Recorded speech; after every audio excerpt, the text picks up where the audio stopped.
কয় আমার মরণ কালে ঢোলবাসি বাজায়ো জাকের ভাইও, মরণ কালে ঢোলবাসি বাজায়ো। আনামুখী ভণ্ড বের হয়েছে, ওদের কাছে নামাজ লাগে না, গোসল লাগে না, বিড়ি খায়া মুরিদ দেয়, নাম দেশে বিড়ি বাবা। কথা বলে না কেন? মাজার খুলে বসে আছে বিশাল বিশাল কাই কারবার, বাপরে বাপ। ওগুলোতে যায় দেখবেন ডুগি তবলা বাজায়, গান গাইতেছে, পানির ভিতরে জ্বললে বাতি ঝড় বাতাসেও নেবে না, ল্যাংটা বাবার মুরিদ হইলে নামাজ রোজা লাগে না। আছে না নাই? এরকম ভণ্ড আছে না নাই? এই পৃথিবীতে এমন কোন নবী রাসূল নাই যে নবী রাসূল সালাত আদায় করে নাই। নবীদের যদি নামাজ লাগে, আপনার পীরের নামাজ লাগবে না? আপনার পীর কি নবীদের চাইতে বড়? যেই পীর সাহেব বলবে নামাজ লাগবে না, সিজদার মতো একটা সিজদা দিবি, জান্নাত পার হয়ে জাহান্নামের গর্তে পড়ে যাবি, ওইটা পীর না টাটকা শয়তান। গাজা খাইয়া মুজদারি লাল বানাইছে, টর্চ লাইট মেরে মুখ কোথায় খুঁজে পাবেন না, বগলে চুল দিয়ে বেরিবার হয়েছে। সুন্দরবন এই অবস্থা হলে বান্দরবনে কি অবস্থা? কথা কন ঠিক না? আর মহিলা মুরিদ দেখলে কয় মা আয় আয়, কথা কয় না কে? যে পীর সাহেব মহিলা মুরিদ দেখলে হাত বাড়াইয়া মহিলাকে ডাকে, এটা পীর না শয়তান? আর যে মহিলা পীর সাহেবের বুকের ভিতরে যায়, কথা কন না কে? ওটা কি? আপনার বউ মাজারে যায়, আপনি কি দুর্বল? এ কথা কন না কে? আপনার বউকে বলবেন এ তোর বড় পীর, আমি পছন্দ হয় না, আমি তোর পীর। আয়েশা, ফাতেমা, খাদিজা, হাজেরা, মারিয়ম, আসিয়া, এদের জীবনীগুলো কিনে দেবেন, যেগুলো সব জান্নাতি নারী। এগুলো জীবনী পর, এইভাবে জীবন গড়, তারপরে মর, জান্নাতের রাস্তা ধর। কথা কন ঠিক কেন? বউদেরকে একটু কন্ট্রোলে রাখার চেষ্টা করবেন। আল্লাহ আমাদের হেদায়েত দান করুক, জোরে বলুন আমিন। মাজারগুলোতে গাঁজা খায়, ধোঁয়া উড়ে যায়, বাইরে থেকে প্রশাসনের লোকেরা দাঁড়ায় বলতেছে যাক ওরও সে রান্না হচ্ছে মনে হয়। কথা কন ঠিক কিনা? গাঁজা খায়। জি জি, আমার এখনো কয়েক মিনিট আছে, কষ্ট হচ্ছে আপনাদের? বিরক্ত যেন হয় না, কষ্ট পাচ্ছেন আপনারা? ওগুলো খবরদার কোনো ভণ্ড পীরের কাছে যাওয়া যাবে। পীর ছিল শাহজালাল, শাহপরান, শাহ মাকদুম, বাইজিদ বুস্তামি, আব্দুল কাদের জেলানি, আল্লামা খাজা মঈনুদ্দিন চিশতি রহমতুল্লাহ আলাইহ, রংপুরের কেরামতুল্লাহ, বগুড়ার শাহ সুলতান, রাজশাহীর শাহ মাকদুম, বড় বড় আল্লাহওয়ালাদের কারণে এ জমিনে ইসলামের প্রচার প্রসার হয়েছে। কথা বলে ঠিক কি না? হজরতে শাহজালাল কেমন পীর, কেমন পীর? হজরতে শাহজালাল খানকায় পীর, রাজপথে বীর, নারাই তাকবীর হুঙ্কার দিয়েছেন, গৌর গোবিন্দ ধুতি খুলে পালাছে, ওটা হলো পীর। কথা বলে ঠিক কি না? এখন পীরের নামে টাটকা শয়তান বের হয়েছে। কথা কন না কেন? ওদের কাছে যাওয়া যাবে? কথা কন। লেখা আছে পবিত্র ওরস শরীফ, দোয়া মাহফিল, ওখানে যা দেখবেন বেপরদায় মহিলা যায় গান গায়। কথা কন, দেখেননি? কয় তালা খুলে দে বাদশা ভাই, তালা খুলে দে। রাত 2টার পরে ও কার তালা খুলবে? আর কয়টা দোকান? এরকম শয়তানি আছে না নাই? আল্লাহ জাতির মানুষকে হেদায়েত দান করে, জোরে বলুন আমিন। মাজারে গাঁজা খায় আর গান গায়, কি রহমান কাতিবিন, রোজা হাশরের দিন আল্লাহর দরবারে যদি করে অভিযোগ, হায় হায় মাওলার দরবারে যদি করে অভিযোগ, আমি বলবো দুনিয়ায় ছিলাম হেলাল বাবার লোক। ও কার লোক হয়ে মরতে চায়? এরকম ভণ্ড আছে না নাই? আবার এই মাছ ভান্ডারে কিছু ভণ্ড আছে, ওরা গান গায় আর কি কয় জানেন? রাগ করবেন, রাগ করবেন? ওরা গান গায়ের বলে কয় আমার মরণ কালে ঢোলবাসি বাজায়ো জাকের ভাইও, মরণ কালে ঢোলবাসি বাজায়ো। মুসলমান মরে গেলে ঢোলবাসি বাজায়? এ কথা কন নাকি আপনারা? তাহলে এরা পীর না ভণ্ড? ও যদি গানটা এইভাবে বানাইতো, আমার মরণ কালে কালেমা পড়িও জাকের ভাইও, মরণ কালে কোরআন পড়িও, আল্লাহ রসুলের নাম নিয়া কবরে রাখিও জাকের ভাইও, আমার মরণ কালে কালেমা পড়িও। সুন্দর কথা। তাহলে বোঝা যায় এরা ভালো, বলা লাগবে কি আর বলে কি? আর এক পাগলা কয়েকদিন আগে বের হলো, আমি চাই না বেহেশত, ভয় করি না জাহান্নাম, আমার কপালে লিখে দিও মুহাম্মাদের নাম। কোরআনের কতগুলো আয়াতকে সে অস্বীকার করতেছে, এও নাকি মুসলমান। টাটকা শয়তান আর এই শয়তানকে দেখার মধ্যে কোনো পার্থক্য আছে?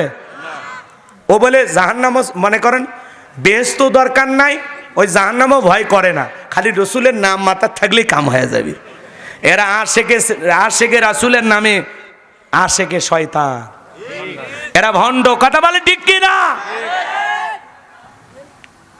এত আবেগ দেখানো ভালো না, এই আবেগের কোনো দাম নাই, আবেগ দিয়ে ইসলাম চলে না। ডক্টর আব্দুল্লাহ জাহাঙ্গীর স্যার বলেছিলেন, বাংলাদেশের মানুষের ধর্মীয় আবেগ বেশি কিন্তু ধর্মীয় জ্ঞান কম। কথা বলেন ঠিক কি না? আবেগের ঠেলায় যা খুশি তাই বলি, ধর্ম যার যার, উৎসব সবার, লাকুম দীনুকুম ওয়ালিদিন। কথা কয় না কেন? বুখারীর হাদিস নাকি? এই হলো আমাদের অবস্থা। আল্লাহ আমাদের হেদায়েত দান করুক, জোরে বলুন আমিন। আগে জ্ঞান, তারপরে আবেগ। কথা বলেন না কেন? তাছাড়া ওই মেয়ের মতো বলা লাগবে, আমি কি বলেছি আমি নির্দোষ, তখন আমার আবেগে কাজ করেছিল, বিবেকে কাজ করে নাই। ওই যে বাপেকে 10 টুকরে করছিল, শোনেননি আপনারা? হ্যাঁ, শ্বশুরক 10 টুকরে তো ও করেনি, করছে ওর ছেলেই, কিন্তু এ দেখছে, সহযোগিতা করছে, সিমেন্ট নিয়ে এসে দিছে, বস্তা নিয়ে এসে দিছে, যেগুলো দেখো পাইবে ওগুলো এনে দিছে। ওই জন্য তো বলছে আমি কি বলেছি আমি নির্দোষ। আরে ওই মেয়েটার কথা শুনে বড় মায়া লাগে। আজকে সমাজে মানুষ সম্পদের লোভে বইরা, কি সুন্দর বউ, তার জীবন শেষ। কথা কয় না? আপন পিতারে সম্পদ, গাধা ছেলে, তোর বাপ মরে গেলে তো সম্পত্তি তোরাই পাবি, এ কয়টা দিন আর সহ্য হয় না? আহা, এরা সন্তান না জালেম? এরকম কোলাঙ্গার সন্তান যদি কারো জন্ম নেয়, এ বাবা দুনিয়াতেই জাহান্নামে আছে। কথা বলেন ঠিক কিনা?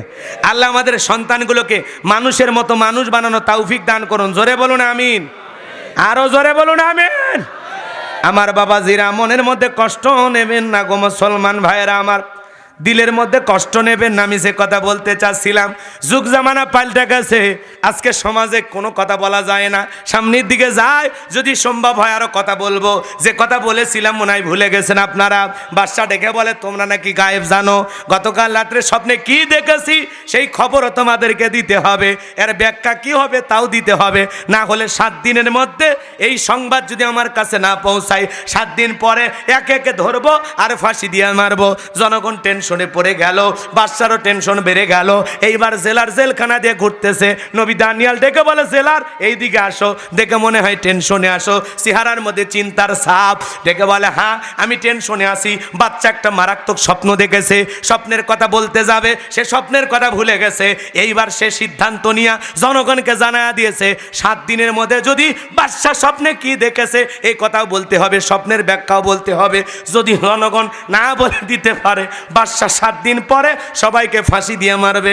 এই কথা শোনার পর নবী দানিয়াল ডেকে বলে, জেলার তোমার বাদশার কানে খবর পৌঁছায় দাও, তোমার বাদশা স্বপ্নে যা দেখেছে সেই স্বপ্নের কথাও আমার জানা আছে, স্বপ্নের ব্যাখ্যা কি হবে দুইটাই আমার জানা আছে। বলেন আল্লাহু আকবার। এইবার জেলার মারছে দৌড়। জেলার যা বলে, বাদশা টেনশনের ঔষধ পাওয়া গেছে, জেলখানা একটা আসামি আছে, আপনি স্বপ্নে কি দেখেছেন সেই কথাও জানে, স্বপ্নের ব্যাখ্যাও জানে। তখন বলে, বাজান যা বলে তুমি তাড়াতাড়ি বাজানকে আমার কাছে নিয়ে আসো। ঠেলার নাম ভাই, বাজানকে তাড়াতাড়ি আমার কাছে নিয়ে আসো। এইবার জেলার যায় বলে, কয়াদি চলো আমার সাথে চলো। নবী দানিয়াল ডেকে বলে, শোনো আমি যাইতে রাজি আছি, আমার ৭০,০০০ লোককে গ্রেফতার করা হয়েছে, একে একে করে ওদেরকে আগে জেলখানা থেকে বের করে দাও, সবার শেষে আমি জেলখানা থেকে বের হব। নবীরা হলো পৃথিবীর সব চাইতে আদর্শ নেতা। আল্লাহু আকবার বলে। বলে আগে আমার উম্মতদেরকে বের করে দাও, আমার একটা উম্মত জেলখানা থাকা অবস্থায় আমি জেলখানা থেকে বের হব না। এরকম চরিত্র, এরকম কোয়ালিটি যদি আমাদের নেতাদের থাকতো, তাহলে সমাজ আলোকিত হতো, দেশ এগিয়ে যেত। কথা বলেন ঠিক কিনা? এজন্য যাত্রার পিছনে স্লোগান দিবেন না। আমরাও কম খারাপ না, 1.5 টাকার বিড়ি আর 3 টাকার চা খায় কি স্লোগান? নেতা পাইছি 1 খান ট্যাবলেট খান, ট্যাবলেট খান, ট্যাবলেট খান যেখানে, আমরা আছি সেখানে। ট্যাবলেট খান কবরে, তোমরা কেন ওপরে? কথা কয় না গে? রাগ করতেছেন মনে হয়। বাজান গো আমার, নেতার পিছনে স্লোগান দিতে গিয়ে পাবনা শহরে গেলেন, নেতা সহ 100 জন কর্মীকে প্রশাসনের ভাইরা জেলখানায় নিয়ে গেল। নেতার তো মামু খালু দাদার অভাব নাই, টাকা পয়সার অভাব নাই, সকালে জেলখানায় ঢোকে বিকেলে বের হয়, কথা কন ঠিক কিনা? কিন্তু আপনি গরিব মানুষ, একদিন রিক্সা না চালাইলে, কৃষিক্ষেত্রে একদিন কাজ না করলে আপনার বাড়িতে চুলায় আগুন জ্বলবে না, আপনার ছেলে মেয়ের খাবার দাবার বন্ধ হয়ে যাবে। নেতা যদি ভালো হইতো ডেকে বলতো, শোনো আপনি কিন্তু নেতাটা কি আমি বুঝি না, কিন্তু এমনি এরকম ঝুঁকাচ্ছে, সমস্যা নাই। আবার আপনি ভাবেন না যে আমাকে দেখে দেখে। সমস্যা নাই। এক জায়গায় বিপদে পড়ছিলাম, কয় হুজুর বারবার আপনি ঝাঁকে খালি আমাকে দেখে দিছেন। না না সমস্যা নাই, আপনি বলেন। বুঝছেন না, এলে আবার আর এক জ্বালা, তাই না ভাই? আমি এরকম করতেছি, ভাইবেন নাকি? লিল্লাহে তাকবীর।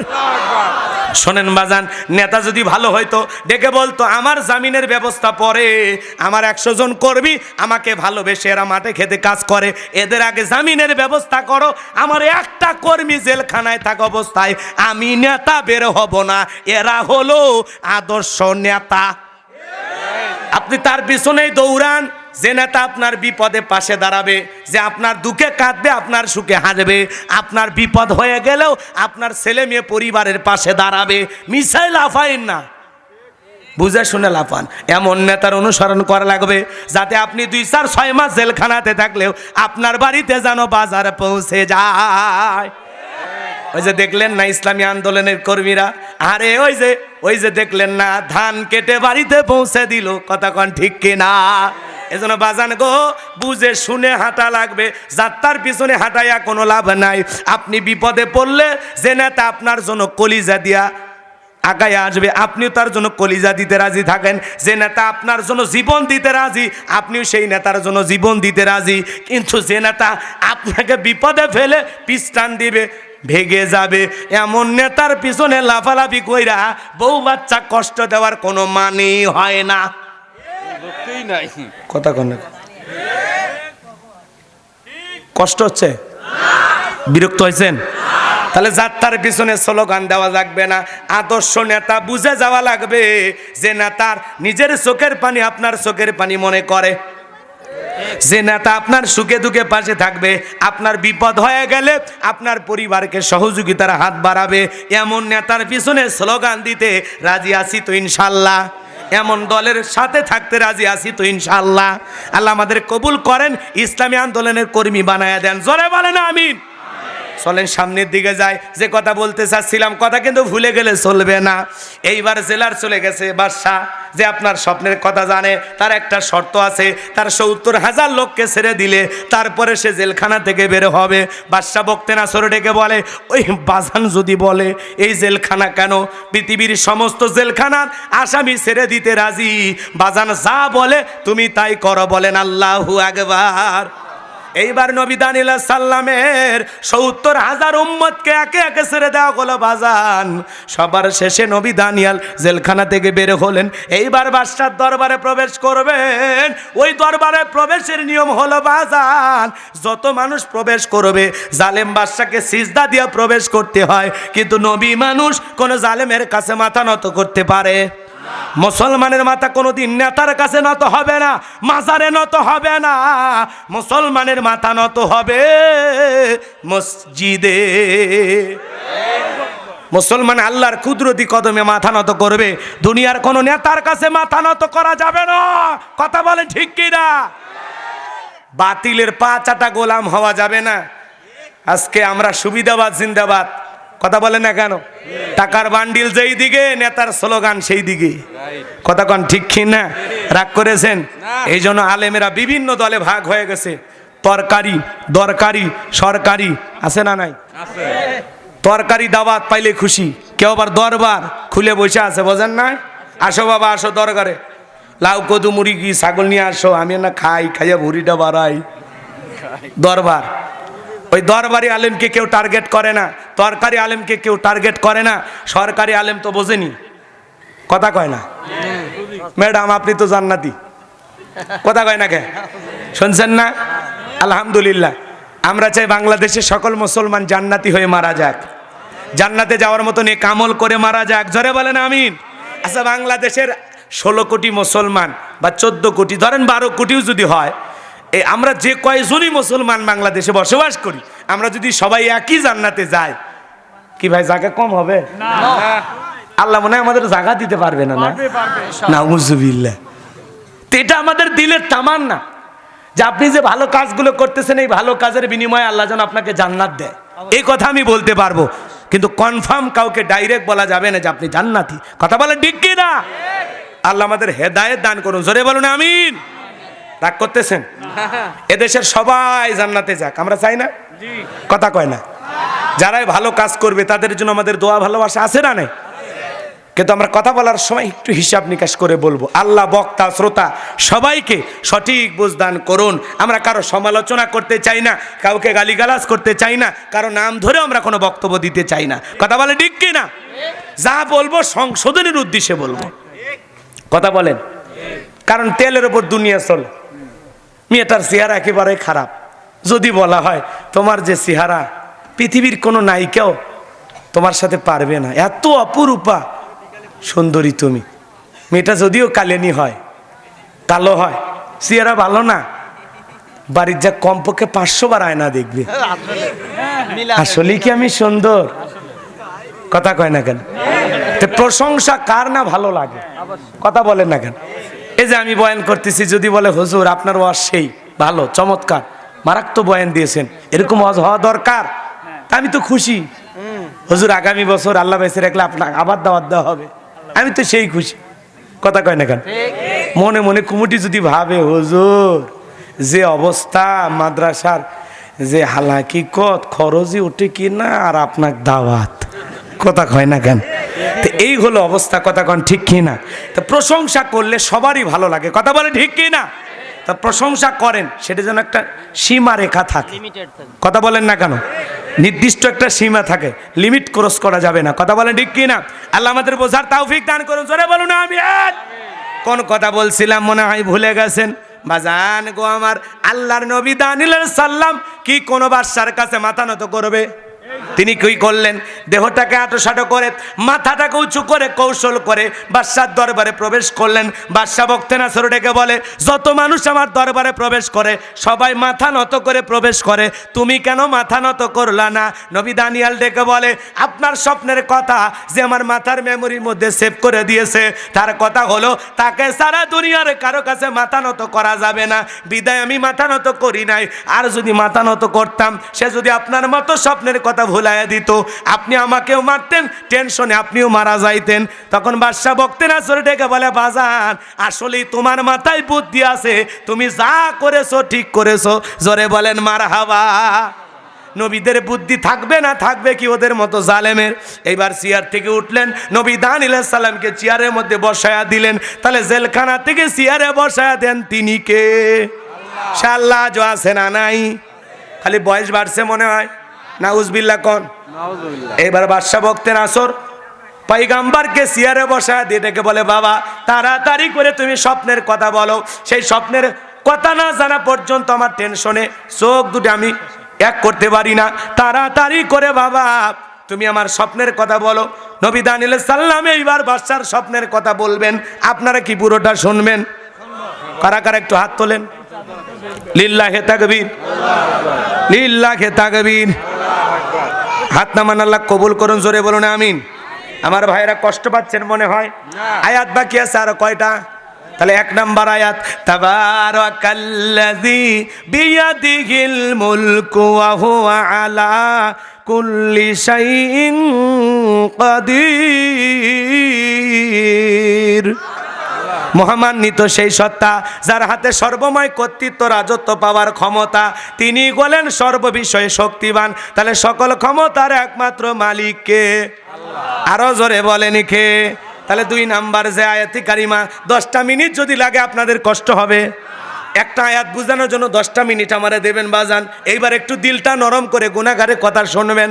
আল্লাহ ডেকে বলেন, আল্লাযী খালাকাল মাউতা ওয়াল হায়াতা লিয়াবলুয়াকুম আইয়ুকুম আহসানু আমালা ওয়া হুয়াল আজিজুল গফুর।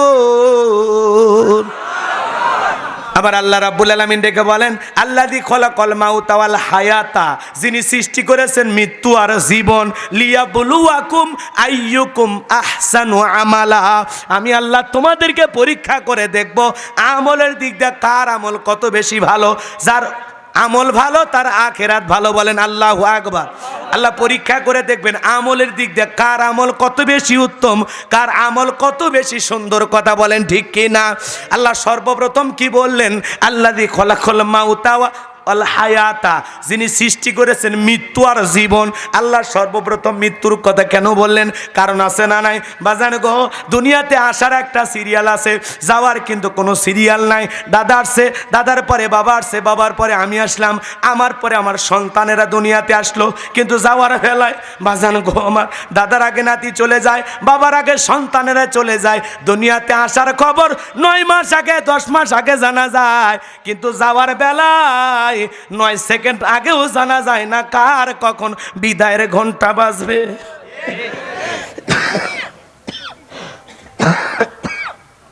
কষ্ট হচ্ছে আপনাদের বাজান গো আমার? এজন্য আমাদের সবাইকে মৃত্যুর স্বাদ গ্রহণ করা লাগবে। কুল্লু নাফসিন যায়কাতুল মাউত, প্রত্যেক প্রাণীকেই মৃত্যুর স্বাদ গ্রহণ করা লাগবে। এই মৃত্যুর স্বাদ হলো 2 প্রকারের। এ ভাই 10টা মিনিট চাইছিলাম, একটা আয়াত একটু বোঝেন, দিলটা নরম করেন, দেখেন চোখ দিয়ে পানি চলে আসবে। একটু শুনে যান। মাহফিলে আসছেন, কিছু নিয়ে যাবেন না? এই যে নিয়ে যাওয়ার মতো কথা এখন বলবো, কিছু নিয়ে যান। আবার ওই পোলা কিন্তু আছে, হ্যাঁ, শেষ আকর্ষণ তবারকালী, কেউ যাবেন না খালি। উনি প্যাকেট হয়ে শেষ সময় আসবেন, উনি আবার খুব লজ্জাশীল, পর্দা ছাড়া আসে না। একটু অপেক্ষা করেন, ভালো করে বোঝেন। সবাইকে মৃত্যুর স্বাদ গ্রহণ করা লাগবে, কথা বলেন ঠিক কিনা? এবার যান, মিষ্টি খাইলে কেমন লাগে? স্বাদ হলো 2 প্রকারের, ভালো করে বোঝেন। মিষ্টি খাইলে কেমন লাগে? মিঠা লাগে। নিম পাতা খাইলে তিতা না মিঠা? যারা ইমানদার তারা দুনিয়ার জমিন থেকে বিদায় নেবে, তাদের মৃত্যুটা হবে মিঠা। মায়ের কোলে দুধ পান করতে করতে শিশুটা যেমন ঘুমের মধ্যে চলে যায়, টের পায় না, দুনিয়ার জমিন থেকে ইমানদার তেমনি ভাবে বিদায় নেবে, টেরও পাবে না। বলুন সুবহানাল্লাহ। কিন্তু যারা বেঈমান, নাফরমান, অবাধ্য, গোলাম, যারা গুনাহগার, দেখবেন বাজান মরণের আগে চোখগুলো বড় বড় হয়ে যায়, গালিগালাজ দেয়, পেশাব পায়খানা করে ফেলে দেয়, মরার 6 মাস আগে জবান বন্ধ হয়ে যায়, কথা কয় না? ছেলে মেয়ে শরবত গুলা কি সুন্দর করে খাওয়ার জন্য দেয়, চামচে ধরে গালসি বেবে পড়ে যায়, খাওয়ারও শক্তি থাকে না, কথা বলেন ঠিক কিনা? যুবকরে সবাইকে মৃত্যুবরণ করা লাগবে। তুমি মনে করছো 10 তলা বিল্ডিং এ তুমি ঘুমাও, মালাকুল মউত মনে হয় লিফটের সুইচ জানে না, কথা কয় না? বিমানে মানুষ সফর করে, বিমানে থাকা অবস্থায় মানুষের মরণ হয় কি না? কথা কয় না? মসজিদেও মরণ হয় কি না? পুকুরেও মরণ হয় কি না? যেই পানি না বছরের পর বছর খেলা করে, আবার ওই পানির ভিতরে ডুবেও মারা যায়, আছে না না? আগুনে মৃত্যু হয়, পানিতে মৃত্যু হয়, কত ধরনের মৃত্যুর ঘটনা আমরা দেখি। যেই মোটরসাইকেল বছরের পর বছর চালায়, কোনো সমস্যা হয় না। সকালবেলা ছবি তোলে, দোস্ত রে বাবার নতুন মোটরসাইকেল চালাইতেছি, হেভি লাগতেছে। সন্ধ্যাবেলায় ট্রাকের তলে যাইয়া, ট্রাক চেনেন না তো? চেনেন না? ট্রাকের তলে যায়, মারা গেছে, মাথাটা দেখে চেনা যায় না। সকালবেলা সেলফি, আর বিকেল বেলা দিল ফাঁকি, কথা বলেন ঠিক কি না? যুবকরে কার কখন মৃত্যু হবে আমরা কেউ জানি না, সবাইকে যেতে হবে। আইনা মা তাকুনু ইদরিকুমুল মাউতু ওয়ালাউ কুনতুম ফি বুরুজিম মুশাইয়াদা, সূরা নিসার ৭৮ নম্বর আয়াত। আল্লাহ ডেকে বলেন, যেখানে থাকো, যে অবস্থায় থাকো, মৃত্যু তোমাদেরকে ধরবেই, মৃত্যু থেকে পালানোর কোনো রাস্তা খোলা নাই, কথা বলেন ঠিক কি না? এবার জানগো আমার, মৃত্যুর যন্ত্রণা বড় কঠিন। নবী মুসা আলাইহিস সালামকে জিজ্ঞাসা করা হয়েছিল, ও আল্লাহর নবী মুসা, আপনার কাছে মৃত্যুর যন্ত্রণা কেমন মনে হয়েছে? নবী মুসা আলাইহিস সালাম ডেকে বলেন, জ্যান্ত ছাগলের গা থেকে চামড়া খসাইলে ছাগলের যেমন কষ্ট হয়, আমার কাছে মৃত্যুর যন্ত্রণা তেমনি কষ্টকর মনে হয়েছে। বাজান গো আমার, আপনার আমার প্রিয় নবী যেদিন ইন্তিকাল করবেন, আহারে নবীজি আমার অসুস্থ, নবীর ইন্তিকালে সময় নবীজি আমার অসুস্থ, হযরতে ফাতেমা অজরে চোখের পানি ছেড়ে দিয়া কান্না করতেছেন। আমার নবী ডেকে বলে, ফাতেমা তোমার চোখের পানি আমি সহ্য করতে পারি না, আমার কাছে আসো, তোমার কানটা আমার মুখের কাছে লাগায়া দাও। নবীজি ফিস ফিস করে কি যেন বললেন, হযরত ফাতেমার কান্না বন্ধ হয়ে গেল। আম্মা জান আয়েশা ডেকে বলেন, ও আমার মেয়ে ফাতেমা, তোমার আব্বাজান কি এমন কথা বললো যার কারণে তোমার কান্না বন্ধ হয়ে গেল? হযরত ফাতেমা ডেকে বলেন, আম্মা জান, আমার বাবা আমাকে বলেছেন বাবার ইন্তিকালের পরে সর্বপ্রথম বাবার সাথে আমার দেখা হবে। এই জন্য আমি বুঝতে পেরেছি বাবার ইন্তিকালের পরে বেশি দিন আমাকে দুনিয়াতে থাকা লাগবে না। আল্লাহু আকবার। জিবরাইল নবীজির দরজায় দাঁড়িয়ে সালাম দিলেন, আসসালামু আলাইকুম ইয়া রাসূলুল্লাহ, ইয়া হাবিবাল্লাহ হুজুর। নবীকে সালাম দিলেন। নবী ডেকে বলে, জিবরাইল কি হয়েছে, তুমি কি বলতে চাও? জিবরাইল ডেকে বলে, নবী গো, আজকে আমি একা আসি নাই, আমার সাথে আসমান থেকে আরেকজন ফেরেশতা এসেছেন, তার নাম মালাকুল মউত, তার নাম আজরাইল। জীবনে কোনোদিন কোনো মানুষের দরজায় প্রবেশের অনুমতি নাই, কিন্তু আপনার অনুমতির অপেক্ষায় আমরা বাহিরে দাঁড়ায় আছি, আপনি অনুমতি দিলে আমরা প্রবেশ করব গো নবী। বিশ্বনবী ফাতেমাকে ডেকে বলে, মা দরজা খুলে দাও। ফাতেমা দরজা খুলে দিলেন। মালাকুল মউত এইবার নবীজির কাছে যায়, নবীকে সালাম দিলেন, আসসালামু আলাইকুম ইয়া রাসূলুল্লাহ, ইয়া হাবিবাল্লাহ হুজুর, আপনি কেমন আছেন? আমার নবীজি জবাব দিয়ে বলে, মালাকুল মউত তুমি কি বলতে চাও? ডেকে বলে, হুজুর, আল্লাহ আমাকে বলেছেন আমার বন্ধু যদি অনুমতি দেয় তাহলে আমার বন্ধুর জানটা তুমি কবজ করবা, আর আমার বন্ধু যদি অনুমতি না দেয় রে মালাকুল মউত, এক সেকেন্ড দেরি করবি না, সঙ্গে সঙ্গে চলে আসবি, আমি আপনার অনুমতির অপেক্ষায়। নবী আমার ডেকে বলে, মালাকুল মউত রে, আজকে যদি আমি অনুমতি না দেই তুমি কি আর কোনোদিন আসবা না? ডেকে বলে, আল্লাহ যেদিন আবার পাঠাবে আমি সেদিন আসবো। আমার নবী ডেকে বলে, মালাকুল মউত আর আসতে হবে না, এসেই পড়েছো, নাও তুমি তোমার কাজ করো। নবীজি অনুমতি দিলেন।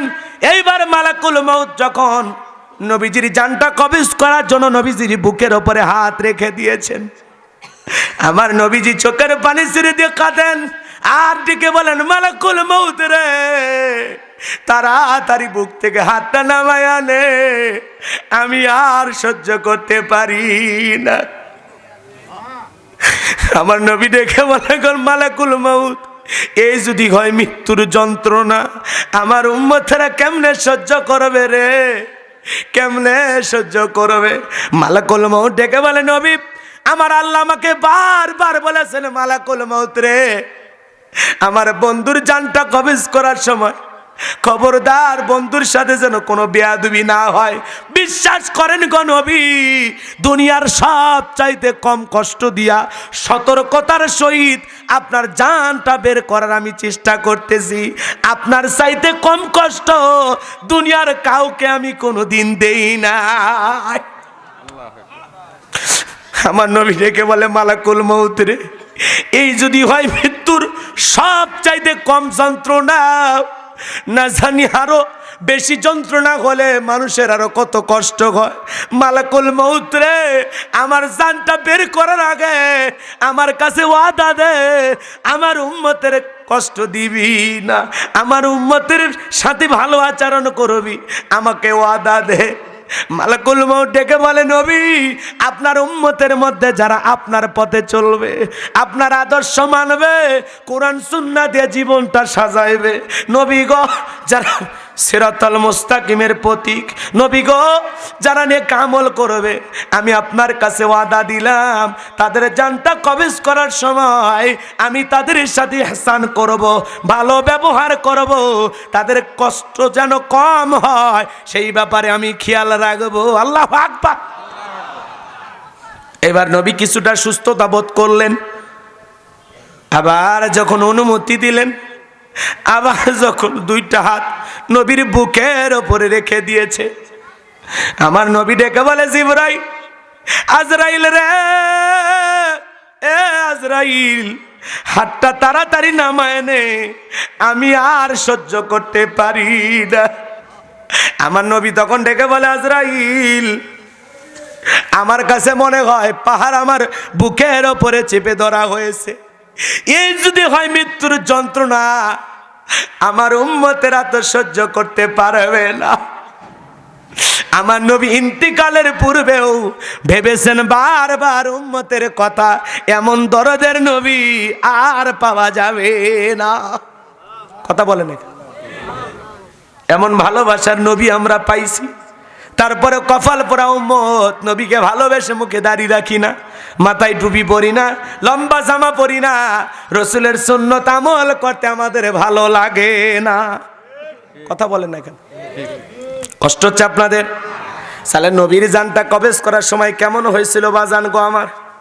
মৃত্যু আসবে, সবাইকে কবরে যাওয়া লাগবে। কবর বড় কঠিন জায়গা, সবাইকে মৃত্যুর যন্ত্রণা ভোগ করা লাগবে, সবাইকে দুনিয়ার বুক থেকে বিদায় নেওয়া লাগবে। বাজান গো, নবী আম্মা জান খাদিজাতুল কুবরা রাদিয়াল্লাহু তাআলা আনহা অজরে চোখের পানি ছেড়ে দিয়া কান্না করতেছেন, আর দিকে বলেন নবী গো, আমার কেন জানি মরণের ভয় লাগে, কেন জানি বারবার মনে হয় আমি দুনিয়াতে বেশি দিন বাঁচবো না। ওই কবরে দেখে বড় ভয় লাগে গো নবী, ওই কবরে দেখে বড় ভয় লাগে। আমি আপনার কাছে মরণের আগে 3টা জিনিস চাইব।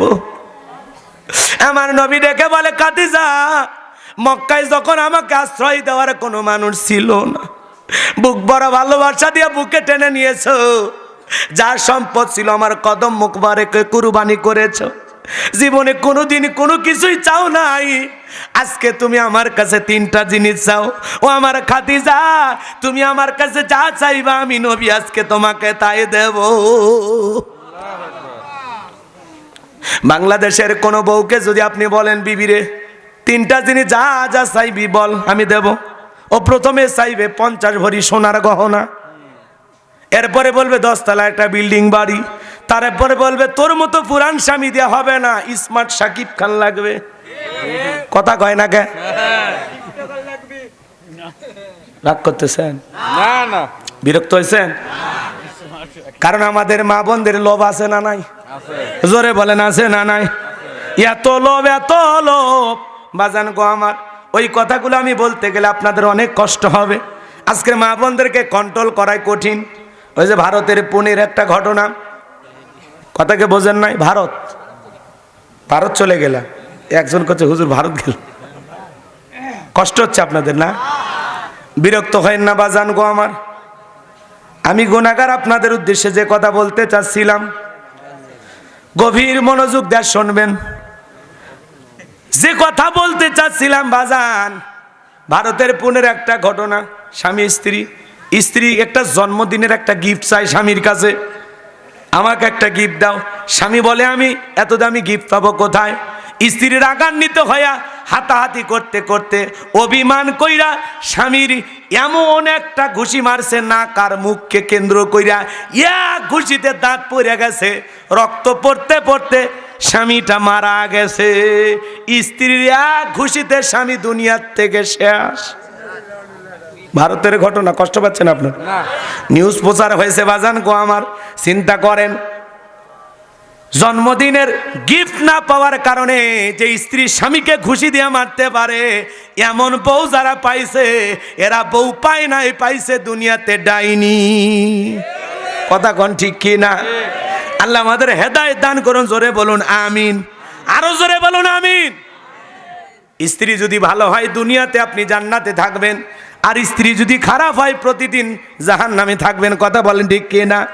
বইয়ের ব্যবহার সংসারে শান্তি এনে দেয়, বইয়ের উত্তম আচরণ সংসারে শান্তি এনে দেয়। আর বই যদি সারাদিন ওই ক্যাসেট বাজাইতে থাকে, ওর আওয়াজে বাড়িতে টেকা কঠিন। কথা কন, দোয়া করব জি না ভাই, আমি তো খেয়ালই করি না। কয় হুজুর দোয়ার দিকে গেলে ভালো হয়।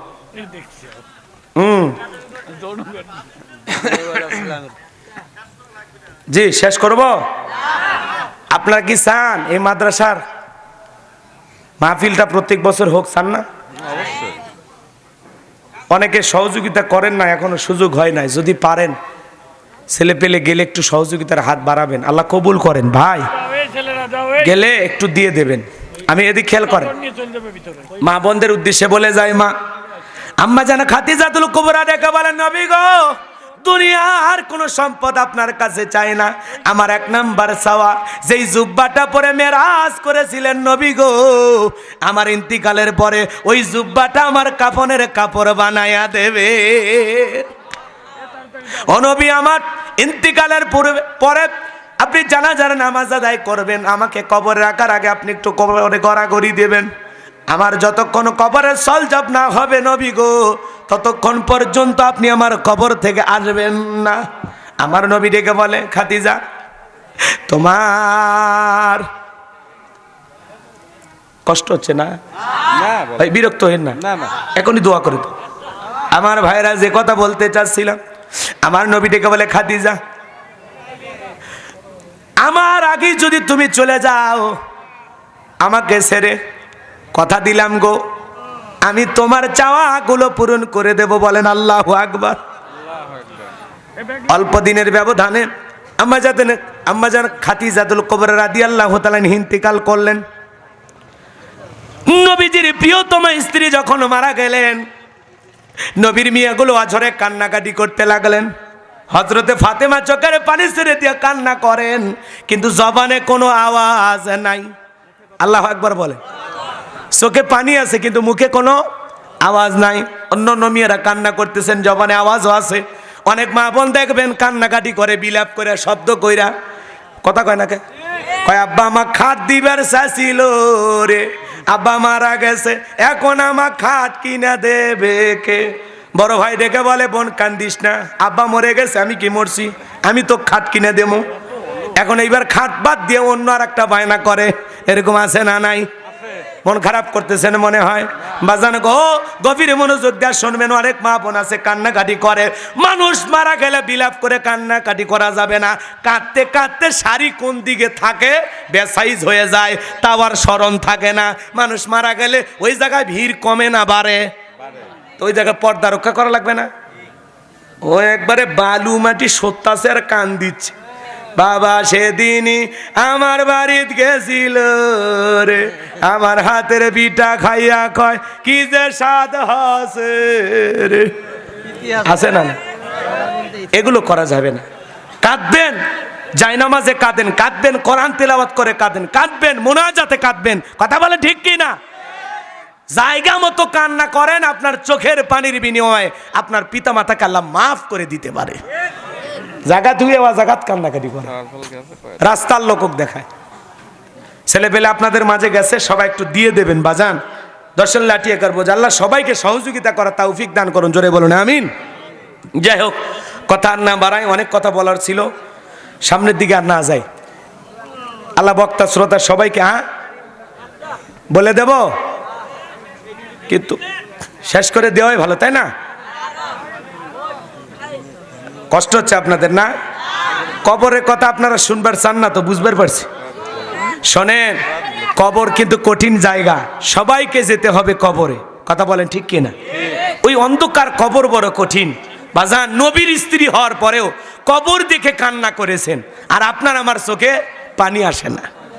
এত কঠিন কথাগুলো বলতেছে, আপনাদের ভালোই লাগতেছে না, মানে কোনো একটা আবেগ কাজ করতেছে না। হ্যাঁ, কষ্ট হচ্ছে না আপনাদের না? যাই হোক, আর কষ্ট দিতে চাই না বাজান গো আমার। এইবার নবীজি তার ফাতেমাকে ডেকে বলে, মা এদিকে আসো, তোমার মা ইন্তিকালের পূর্বে আমাকে বলে গেছেন আমার গোসল যেন আমার মেয়ে ফাতেমা করাইয়া দেয়। আল্লাহু আকবার বলে। হযরতে ফাতেমা গোসল করাইয়া দিলেন। নবীজির সেই জুব্বা মোবারক আম্মাজান খাদিজার কাপনের কাপড় বানানো হলো। নবীজি জানাজা পড়ালেন, কবরে গড়াগড়ি করলেন, কবরে শায়িত করলেন লাশটা। আম্মাজান খাদিজাতুল কুবরা রাদিয়াল্লাহু তাআলা আনহাকে কবরে রাখার পর সাহাবা ইকরাম ডেকে বলে, নবী গো আপনি কি যাবেন না? আমার নবী ডেকে বলে, আমার সাহাবীরা যাও যাও, তোমরা চলে যাও, আমি আমার খাদিজার কাছে ওয়াদা দিয়েছি যতক্ষণ পর্যন্ত তার কবরে সলজব না হবে ততক্ষণ পর্যন্ত আমি আমার খাদিজার কবর থেকে সরে যাব না। যাও তোমরা চলে যাও। নবীর সাহাবীরা চলে গেলেন। অনেকটা সময় অতিবাহিত হয়ে যায়, আসমান থেকে কোনো ফেরেশতা আসে না। অনেকটা সময় অতিবাহিত হয়ে যাওয়ার পর জিবরাইল এসে বলে, নবী গো, কেন আপনি দাঁড়ায় আছেন? আমার নবী ডেকে বলে, জিবরাইল, আমি আমার খাদিজার কাছে ওয়াদা দিয়েছি, খাদিজা কবরের সলজব কেমনে দেবে, ফেরেশতারা কি জিজ্ঞাসা করবে। আমার খাদিজা আমার কাছে বারবার বলেছে, স্বামী গো, ফেরেশতাদের কথার জবাব যদি আমি না দিতে পারি, আপনি থাকবেন, আপনি সঠিকভাবে জবাব দিবেন। খাদিজার কবরের সলজব দেওয়ার জন্য না আমি নবী দাঁড়ায় আছি। আম্মা জান খাদিজাতুল কুবরা এমন ভাগ্যবতী রমণী, আসমানের মালিক আল্লাহ যাকে সালাম দিয়েছিলেন, ভালো করে বোঝেন, সেই নারী কবরে। জিবরাইল ডেকে বলে, নবী অপেক্ষা করতে হবে না, আপনি চলে যান গো নবী। আমার আল্লাহ আমাকে বলেছেন, যেদিন খাদিজা কবরের সলজবের ভয়ে চোখের পানি ছেড়ে দিয়া কান্না করেছিল, ওই দিন খাদিজার চোখের পানি আল্লাহ কবুল করে নিয়েছেন। আমার আল্লাহ খাদিজার কবরের সলজবকে কবুল করে নিয়েছেন। খাদিজার কবরে কোনো ফেরেশতা এসে তাকে প্রশ্ন করবে না। জোরে বলেন আল্লাহু আকবার। নবীর স্ত্রী হইয়া কবরকে ভয় করতেন, কবরের সলজবকে ভয় করতেন। আর আজকে আমরা মুসলমান কবরের পাশ দিয়ে হেঁটে যাই গান বাজাইতে বাজাইতে, সকালে কবর দেয়, বিকেলবেলা যায় জুয়া খেলে। মা বোনেরাও ভয় করে না, সকালবেলা কবর দেয়, বিকেলবেলা যায় পাতা ঝাড়ে দেয়। কথা কন ঠিক কিনা? কত মানুষ বলে, হুজুর আমি কবর খনন করছি 82টা। আবার আর একজন এসে বলে, হুজুর 82টা কবর খুললে কি হবে? যার কবর খনন করে তারে বলে, সকাল থেকে তোর বাবার কবর খনন করলাম, এতই শক্ত মাটি কোদাল দিয়ে ছুটাইলাম, সব বল দিয়ে ঘুতাইলাম, কি কষ্ট করে কবরটা না জানি খুললাম, আর 2 প্যাকেট সিগারেটও খাইতে দিলি না। এ যদি 82 লক্ষ কবর করে, কবর কি ইহা কি ওটা কি বুঝবে? না। কথা বোঝেন নাই মনে হয়। এই জন্য কবরের ভয় আমাদের দিলের ভিতরে থাকার দরকার আছে না নাই? রসুল বলেছেন, কলা কলা রাসূলুল্লাহ সাল্লাল্লাহু আলাইহি সাল্লাম, ইন্নামাল কুবুরু রাউযাতুম মিন রিয়াদিল জান্নাহ আও হুফরাতুম মিন হুফারিন নার। রাওয়াহু তিরমিজি। বিশ্বনবী ডেকে বলেন, যে ব্যক্তির আমল ভালো, মৃত্যুর সঙ্গে সঙ্গে আল্লাহ রাব্বুল আলামিন তার কবরটাকে জান্নাতের বাগান বানায়া দিবেন, বলুন সুবহানাল্লাহ। আর যে ব্যক্তির আমল খারাপ, আও হুফরাতুম মিন হুফারিন নার, তার কবরটা হবে জাহান্নামের আগুনের গর্ত। কথা বলেন ঠিক কিনা? তার মানে আমল ভালো, কবর আপনার সাথে ভালো ব্যবহার করবে, আর যদি আমল খারাপ হয়, কবর আপনার সাথে ভালো ব্যবহার করবে না। ফামাই আমাল মিসকালা যাররাতিন খায়রান ইয়ারা ওয়া মাই আমাল মিসকালা যাররাতিন শাররান ইয়ারা। বান্দারে, যাররা পরিমাণ অনুপরিমাণে যদি নেক আমল করো, ওইটাও তোমার আমল নামায় লিপিবদ্ধ করা হবে। যাররা পরিমাণ অনুপরিমাণে যদি বদ আমল করো, গুনাহ করো, ওইটাও তোমার আমল নামায় লিপিবদ্ধ করা হবে। আর যারা গুনাহ নিয়ে একবার অন্ধকার কবরে যাবে, ওই কবরের ডানের মাটি বামে চলে যাবে, বামের মাটি ডানে চলে যাবে। এমন জোরে চাপ দেবে বাজান, এক পাজরের হাড় অন্য পাজরে ঢুকে যাবে। কবরে থাকা বিষাক্ত সাপ একবার যদি সবল মারে, পা থেকে মাথা পর্যন্ত বিষের যন্ত্রণায় দেহটা চলে যাবে। কবরে থাকা অন্ত ফেরেশতা চোখে দেখে না, কানে শোনে না, হাতুড়ি দিয়ে বাড়ি মারলে দেহটা চূর্ণ বিচূর্ণ হয়ে যাবে। ওই কবর বড় কঠিন জায়গা। যুবক রে, 7 দিনের সফরে তুমি কক্সবাজারে চলে যাও, তোমার একটা ব্যাগ থাকে, ওই ব্যাগের ভিতরে তোমার কাপড় থাকে, চার্জার থাকে, প্রেমিকার ডায়েরি থাকে। সফর মাত্র 7 দিন, তার জন্য একটা ব্যাগের প্রস্তুতি আছে না নাই? আর কবর হলো চিরকালের ঠিকানা। কথা কয় না কেন? পরকালের সফর বলো লম্বা। যুবক রে, যেই কবরে বছরের পর বছর থাকতে হবে, সেই কবরে যাওয়ার আগে আমল নামার একটা ব্যাগ রেডি করার দরকার আছে না নাই? দেখো তো ওই আমলের ব্যাগের ভিতরে নামাজ আছে কিনা, রোজা আছে কিনা, হজ আছে কিনা, যাকাত আছে কিনা, পিতামাতার খেদমত আছে কিনা, পাড়া প্রতিবেশীর সাথে ভালো ব্যবহার করেছো কিনা, সবার সাথে আচরণটা কেমন করেছো, কোরআন হাদিস পড়েছো কিনা, আল্লাহর বিধান মোতাবেক চলেছো কিনা। যুবক রে, মরণের আগে মালাকুল মউত ঘুমোতে আসার আগে বালিশে মাথা রেখে 2টা মিনিট চিন্তা করো, জীবনে যা যা করেছো এই আমল দিয়ে পরকালে কি নাজাত পাওয়া যাবে নাকি জাহান্নামে যাইবা। আল্লাহর কাছে হিসাব দেওয়ার আগে নিজের জীবনের ত্রুটিগুলো তালাশ করার দরকার আছে না নাই? তাহলে নেক আমল করে কবরে কারা কারা যেতে চান 2 হাত তুলে আল্লাহকে দেখান। আল্লাহ আমাদের সবাইকে নেক আমল করার তৌফিক দান করুন, জোরে বলুন আমিন। এই জন্য আল্লাহ বলেন আল্লাযী খালাকাল মাউতা ওয়াল হায়াতা, যিনি সৃষ্টি করেছেন মৃত্যু আর জীবন। মৃত্যু হবেই, এটাই চিরন্তন সত্য কথা। বেঁচে আছি এটাই অস্বাভাবিক, মৃত্যু হবে এটাই স্বাভাবিক কথা, বলেন ঠিক কি না? এই জন্য আল্লাহ বলেন লিয়াবলুয়াকুম আইয়ুকুম আহসানু আমালা, আমি আল্লাহ পরীক্ষা করে দেখব আমলের দিক দিয়ে কার আমল কত বেশি ভালো। যার আমল ভালো তার আখিরাত ভালো। এজন্য নিজের জিন্দেগিটা আমল দিয়ে সাজানোর দরকার আছে না নাই? আল্লাহ বক্তা শ্রোতা সবাইকে নেক আমল করে কবরে যাওয়ার তৌফিক দান করুন, জোরে বলুন আমিন।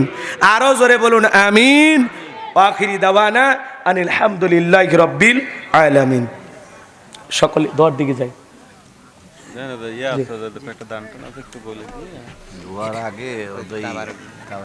তাবারক আছে জি, ব্যাগ নিয়ে গেছে, বাচ্চা কাচ্চা দিলে দেন। একজন 1,500 টাকা, আর একজন 500 টাকা। ভাই যেহেতু রাত অনেক গভীর হয়ে গেছে তো আসলে কথা যা হয়েছে এদিক খেয়াল করেন ভাই। জি জি, দোয়ার মাধ্যমে তবারক দেবে অথবা গেটে দেবে, আপনারা সবাই তবারক নিয়ে যাবেন। ঘটনা বাকি ছিল 2-3টা, তাই না? এখন এই কথাগুলো বলতে গেলে আরো মোটামুটি 30-40 মিনিট আলোচনা করা লাগবে। এর তো ধৈর্য কি আপনাদের আছে? থাকলেও যেহেতু শোনেন, যে কোনো আমার মন চায় আমি পুরো ঘটনাটা বলে যাই, কিন্তু অনেক জায়গায় আসলে বলার পরিবেশ থাকে না। এজন্য আপনারা মন খারাপ করবেন না। যেহেতু পোলা আছে, ওটা আবার নষ্ট হয়ে গেলে ঝামেলা। পরে বাড়ির যা কবেন গন্ধওয়ালা পোলা দিছে, নষ্ট হয়েছে, তারপর দিছে, খাইবেন আর দোষ দেবেন। শোনেন, হযরত আলীর কথাটা বলে দিই, একটা অন্তত শেষ করি। বসেন বসেন ভাই, দোয়া হবে। সকলে দরুদ ইব্রাহিম পড়েন। শোনেন, হযরত আলী এইবার বলতেছে এ আমর, খালি দাগটা পার হয় কি হবে? এ যুবক বলো না কেন, কি হবে? খেলা হবে।